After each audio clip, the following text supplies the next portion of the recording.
What up, y'all? It's your boy, Mr. Downtown Ray Mello, and you're listening to the Entertainment Report on iHeartRadio, live from Orlando, Florida, for Wednesday, June 6, 2018, delivering some major stories and trends going on in the world of entertainment and beyond. You can follow the show on Facebook, Twitter, or Instagram, facebook.com/Entertainment Report with Ray Mello, that's RAYMELO, on Twitter at The Enter Report, or on Instagram at The Entertainment Report. You can listen to the show anytime you want on iHeartRadio. Just go to iHeart.com or your iHeart phone app, search for the Entertainment Report, and it'll take you to the page.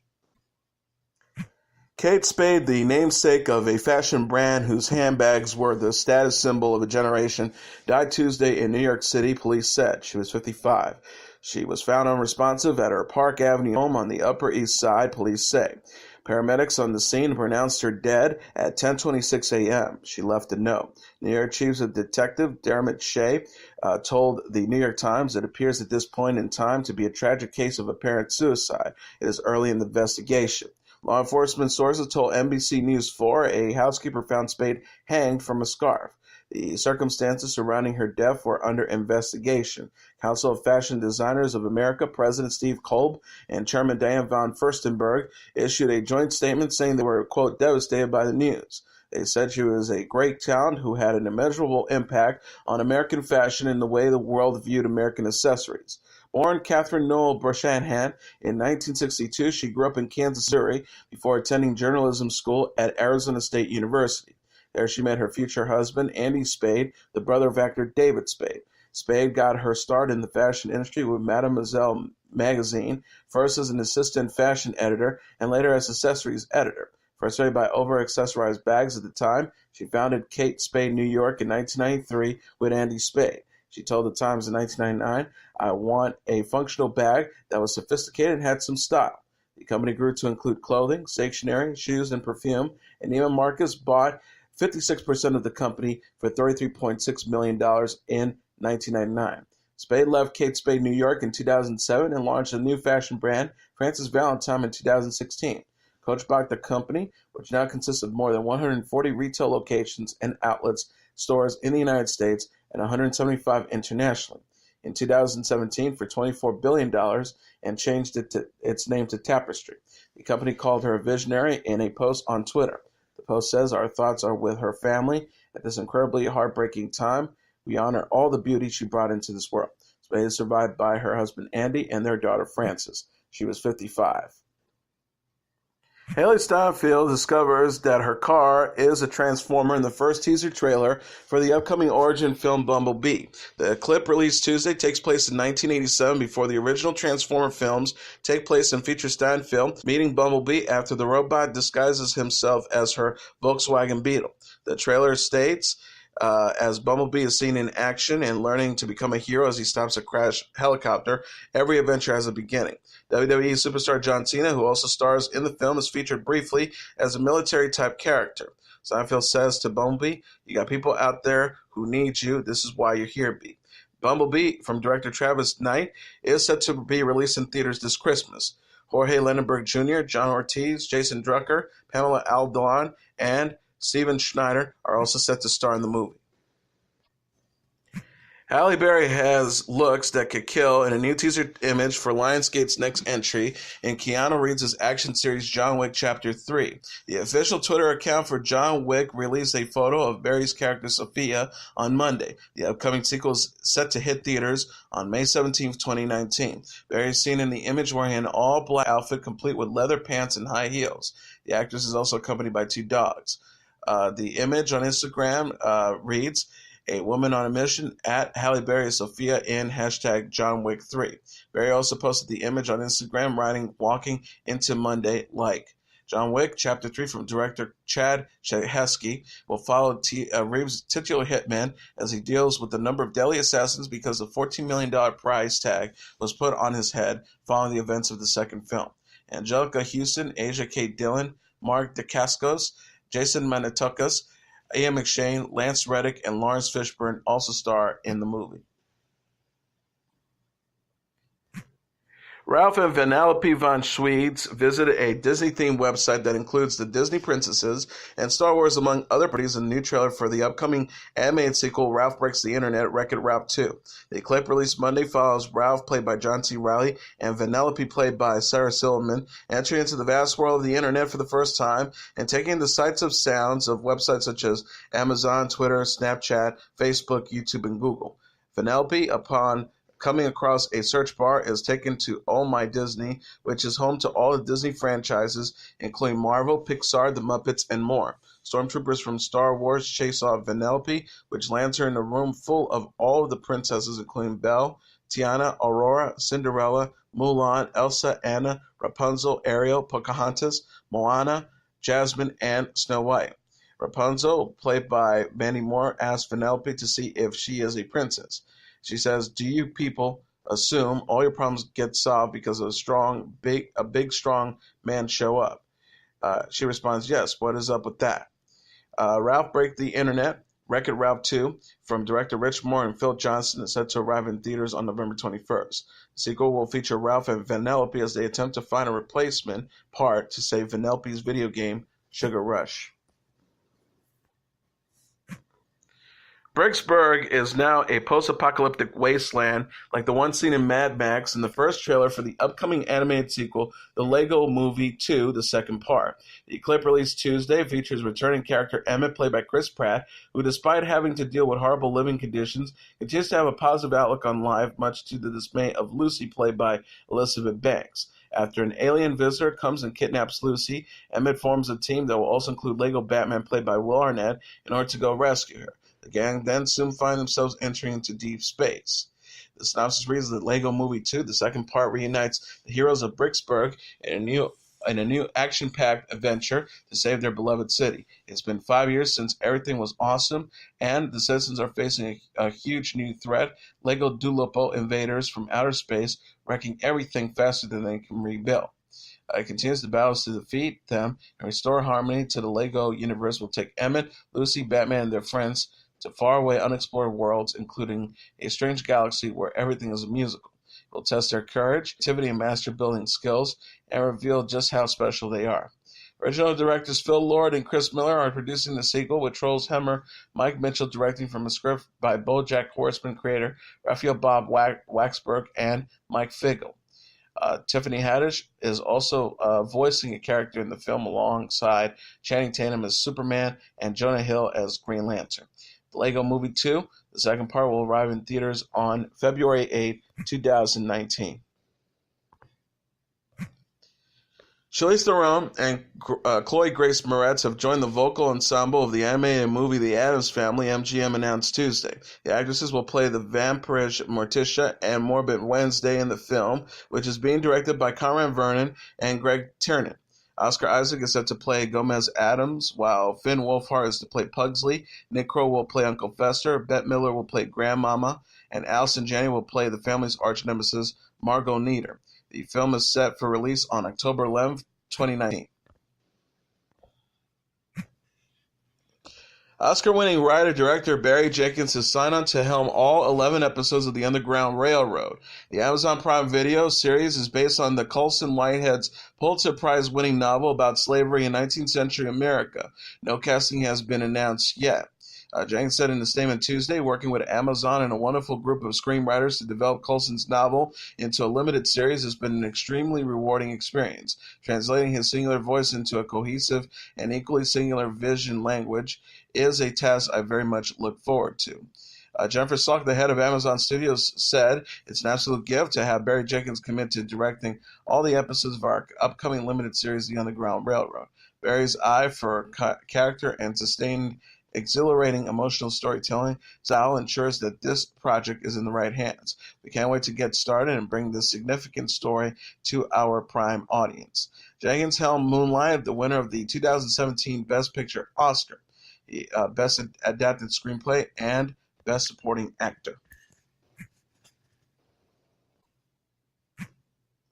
CBS has confirmed Tuesday that Tina Fey, Billy Joel, Christina Baranski, Mikhail Baryshnikov, and Melissa Benoist will be presenters at Sunday's Tony Awards ceremony in New York. Also set to take part in the gala at Music Hall are Erich Bergen, Rachel Bloom, Rachel Brosnahan, Titus Burgess, Jeff Daniels, Robert De Niro, Brandon Victor Dixon, Christopher Jackson, John Leguizamo, Patti LuPone, Catherine McPhee, Matthew Morrison, Kelly O'Hara, Bernadette Peters, Chia Rivera, Amy Schumer, Andrew Lloyd Webber, Ming-Na Wen, Kerry Washington, and Marissa Jarrett Wincourt. Vera Bareilles and Josh Groban are set to host the event, which honors excellence in Broadway theater. The musical SpongeBob SquarePants and Mean Girls lead the field with 12 nominations apiece. The National Museum of African American History and Culture will host a temporary visit chronicling the life and career of talk show host Oprah Winfrey. The Watching Oprah, the Oprah Winfrey Show and American Culture will open on Friday and run through June 2019 and will feature original artifacts from the Chicago studio where the Oprah Winfrey Show was filmed, as well as other items from Winfrey's personal collection, photos, and video. Museum said museum visitors will come to better understand how Winfrey and the Oprah Winfrey Show both reflected and influenced changes in American society, especially in regards to issues of race, gender, and the mass media. The exhibit will be divided into 3 sections: America Shapes Oprah, the Oprah Winfrey Show, and Oprah Shapes America, that respectfully details her early life and career, her time hosting the Oprah Winfrey Show, and her life and career as a whole. The Oprah Winfrey Show spanned 25 seasons from September 8, 1986 to May 25, 2011, and averaged between 10 and 20 million viewers a day. It was nominated for dozens of awards, including 47 Daytime Emmy Awards and 12 NAACP Image Awards, and remains one of the highest-rated daytime talk shows in American television history. Big Little Lies star Reese Witherspoon went bowling with her co-star Sunday. The 42-year-old actress enjoyed an outing with Nicole Kidman, Shailene Woodley, and Meryl Streep amid production on Season 2 of the HBO series. Witherspoon, who plays Madeline McKenzie on the show, shared a photo Monday on Instagram of herself, Kidman, Woodley, and Streep taking to the lanes. She captioned the picture, "We work and we play. Bolorama party with the ladies of #Big Little Lies at Nicole Kidman, #Meryl Streep, and at Shailene Woodley." Witherspoon also posted a photo booth snapshots of Woodley and her co-star Zoe Kravitz on Instagram stories. She wrote, "We had fun," adding tears of joy of laughter as emoji. The Big Little Lies cast started filming season 2. The show, which is based on Leanne Moriarty's book, was originally envisioned as a miniseries but was renewed for a second season. Witherspoon, Kravitz, and co-star Laura Dern also came together Saturday to see Woodley's movie Adrift. Woodley captioned a photo with her co-stars, "What true support and sisterhood looks like. I feel so shown up for #Adrift, #Adrift movie." Freeform has canceled its supernatural series Shadowhunters, announcing that the show's 3rd season will be the last. The second half of Season 3, consisting of 12 episodes, is set to arrive on Freeform in the spring 2019. The series will end with a special 2-hour finale. The show, inspired by the Mortal Instruments young adult book by Cassandra Clare, follows the adventures of Shadowhunter Clary Frey, Catherine McNamara, as she discovers her heritage as a human-angel hybrid who hunts demons. Dominic Sherwood, Alberto Rosedden, Matthew Daddario, Yamira Tabulia, Isaiah Mustafa, and Harry Shum Jr. also star. McNamara, Daddario, and Shum Jr. each expressed their thoughts concerning the cancellation on Twitter. McNamara said, "My dear angels, we just found out too, and believe me, we are as shocked as you. Truly, this show has been a treasure. I fell in love with this story and its mythology instantly." She also continued, "Before a promising, memorable finale. Playing Clary has been an honor and joy. She is such a special, strong lady. Some might say short, red-headed, and bad temper. Thank you for entrusting her to me and coming on this journey with us." Daddario said, "It has been an absolutely wonderful experience getting to be part of the Shadowhunters for the past 3 years. After all of it, I hope I have fulfilled my promise of being the best Alec Lightwood you could ask for." And Shum Jr. said, "First, I want to thank you to the incredible fans from all over the world. This has been an amazing journey being part of at the Shadowhunters TV, and to have the opportunity to play the incomparable Magnus Bane. I'm so proud of our magical cast, crew, and writers for 3 wonderful seasons. Kenya Moore cried during an ultrasound in a new video. The pregnant 49-year-old television personality shared the emotional clip Monday on Instagram after announcing she's expecting with husband Mark Daly. Moore captioned the post, "My heart is overwhelmed by all the kindness and well wishes many of you have sent our family. I felt compelled to share this video of one of our early ultrasounds when I saw my baby's heart beating for the first time. I cried like myself. I couldn't believe this miracle was growing inside me." Star clarified, "Even though my doctor says Barbie, she's meant to say baby. It was too early to tell the gender. Again, thank you for the love, prayers, and hope. #bless." The Real Housewives of Atlanta star showed off her baby bump in a photo Saturday. She wrote, "Won't he do it? #God's will, #love, #hope, #faith, #family, #God, and #peace." Laura confirmed her pregnancy during the Real Housewives of Atlanta Season 10 reunion in April, and she shared her experience with in vitro fertilization in an interview with People the next month. The star says it's weird because you hear other people's troubles with the injections and the hormones, and for me it was a pretty simple process. She added, "We're going to try to not find out the baby's sex. We want to be surprised, and we just want to make it as natural as we can at this point. We just want a healthy baby, and it doesn't matter to us either. Boy, girl, we don't need to care." Miss America is dropping the swimsuit portion of its competition nearly 100 years after the annual event began. Miss America chairman Gretchen Carlson said on Tuesday's episode of Good Morning America that the organization is ending the portion to redirect focus from candidates' physical appearances to their achievements. The 51-year-old television commentator and former Miss America winner said, "We are no longer a pageant, we are a competition." She says, "We no longer judge our candidates on their outward physical appearance. That's huge. And that means we no longer have a swimsuit competition." Miss America also plans to revamp the evening's gown portion of its competition. Women of all shapes and sizes are encouraged to participate as candidates. Carlson said, "We no longer judge women when they come out in their chosen attire, their evening wear, whatever they choose to do. It's going to be what comes out of their mouth that we're interested in." She also explained the change. "We want to be open, transparent, and inclusive to women who may not have felt comfortable participating in our program before. We're interested in what makes you, you. Tell us about your goals and achievements in life." Miss America 2018 winner Cara Munn shared the news on Twitter, on the Miss America official Twitter account. She wrote, "We're changing out of our swimwears into a whole new era. At Bye Bye Bikini, Miss America 2019. Kim Kardashian was honored Monday at the 2018 Council of Fashion Designers of American Fashion Awards. The 37-year-old television personality and beauty mogul received the inaugural Influencer Award during the ceremony at the Brooklyn Museum in New York. Kardashian, who wore a white Rick Owens crop top and long skirt, made a self-referential joke in her acceptance speech. The star quipped, "I'm kind of shocked that I'm winning a fashion award when I'm naked most of the time.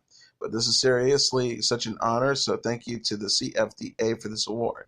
Kardashian sisters Kourtney and Kendall Jenner also attended the event. People reported Kardashian's husband Kanye West surprised her by appearing in a video message with their 2-year-old son Saint. The rapper and designer asked Saint in the clip, "We're doing this video for the most influential person on the planet. Want to say hi?" Kardashian credited West and her mom Kris Jenner with influencing her style. The star said, "I'm super inspired by my husband's fashions wise. He really helps me with all my looks and my makeover, if you want to call it that. He is my best stylist." She added, "My mom does influence my choice for sure." Kardashian and West are parents to Saint, 4-year-old daughter North, and 4-month-old daughter Chicago. Kardashian and Kourtney threw North and Kourtney's daughter Penelope an unicorn-themed birthday party on Sunday. Shawn Mendes joined James Corden for a music-filled drive as part of the latest edition of Carpool Karaoke. Mendes performed some of his biggest hits with the late-night host during the segment, including There's No Holding Me Back, In My Blood, Mercy, Treat You Better, and the new song Lost in Japan from his recently released third studio album. The singer discussed what it's like to move out of his parents' house, how much he loves Harry Potter, road rage, and hockey, which led to Mendes and Corden hitting the ice rink. Mendes said of his interest in Harry Potter, I just loved it so much, I feel like it keeps me young, as he started to wear different clothing items from the series. Mendes will be featured on The Late Late Show throughout the week. A promotional video for Mendes' late-night stint featured the pop star using Corden's parking spot, much to the dismay of the comedian. And now let's take a look at what happened on this date.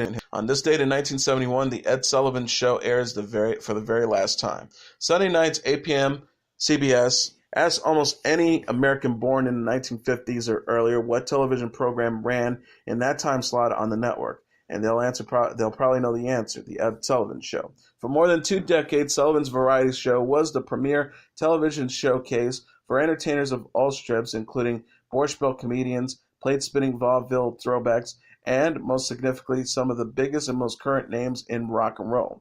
23 years after its 1948 premiere, The Ed Sullivan Show had its final broadcast on this day in 1971. In its first 8 years of existence, there was no such thing as rock and roll to be featured on the program, originally called The Toast of the Town. Yet its first broadcast made music history when Broadway composers Richard Rodgers and Oscar Stein II gave the world its first taste of the musical from the first score of their upcoming musical South Pacific. Over the years, live performances of new and current Broadway shows were featured regularly on Ed Sullivan, including Julie Andrews singing Would It Be Loverly from My Fair Lady, and Richard Burton singing What Did the Simple Folk Do from Camelot. Classical and opera performers also made frequent appearances. But of course, The Ed Sullivan Show is now remembered for providing some of the most iconic moments in the history of televised rock and roll. Ed Sullivan's first appearance on The Ed Sullivan Show in September 1956 was actually one of his most restrained and least thrilling. It was notable, however, given Ed Sullivan's assertion earlier that year that he'll never allow the King on his show. By the time the Beatles rolled around, Sullivan was far more comfortable with the hysteria young Elvis had caused. In fact, it was Ed Sullivan personally who witnessed Beatlemania up close at London Heathrow's airport in 1963 that led the Beatles being booked for their historic February 1964 American television debut. Through the rest of the 60s, the Ed Sullivan Show continued to host the day's biggest rock acts: the Rolling Stones, the Supremes, the Doors, the Mamas and the Papas, Janis Joplin, and more. Gladys Knight and the Pips were the music guests on the final episode of the Ed Sullivan Show, which was canceled shortly after its rerun broadcast on this date in 1971. And that is your entertainment report for Wednesday, June 6, 2018. I'm your host, Mr. Downtown Ray Mello. I'll be back tomorrow to deliver some major stories and trends going on in the world of entertainment and beyond. You can follow the show on Facebook, Twitter, or Instagram. Facebook.com/The Entertainment Report with Ray Mello. That's RAYMELO. On Twitter at The Enter Report, or on Instagram at The Entertainment Report. You can listen to this episode or any previous episodes of The Entertainment Report anytime you want on iHeartRadio. Just go to iHeart.com or your iHeart phone app, search for The Entertainment Report, and it'll take you to the page. Good night, and God bless you all.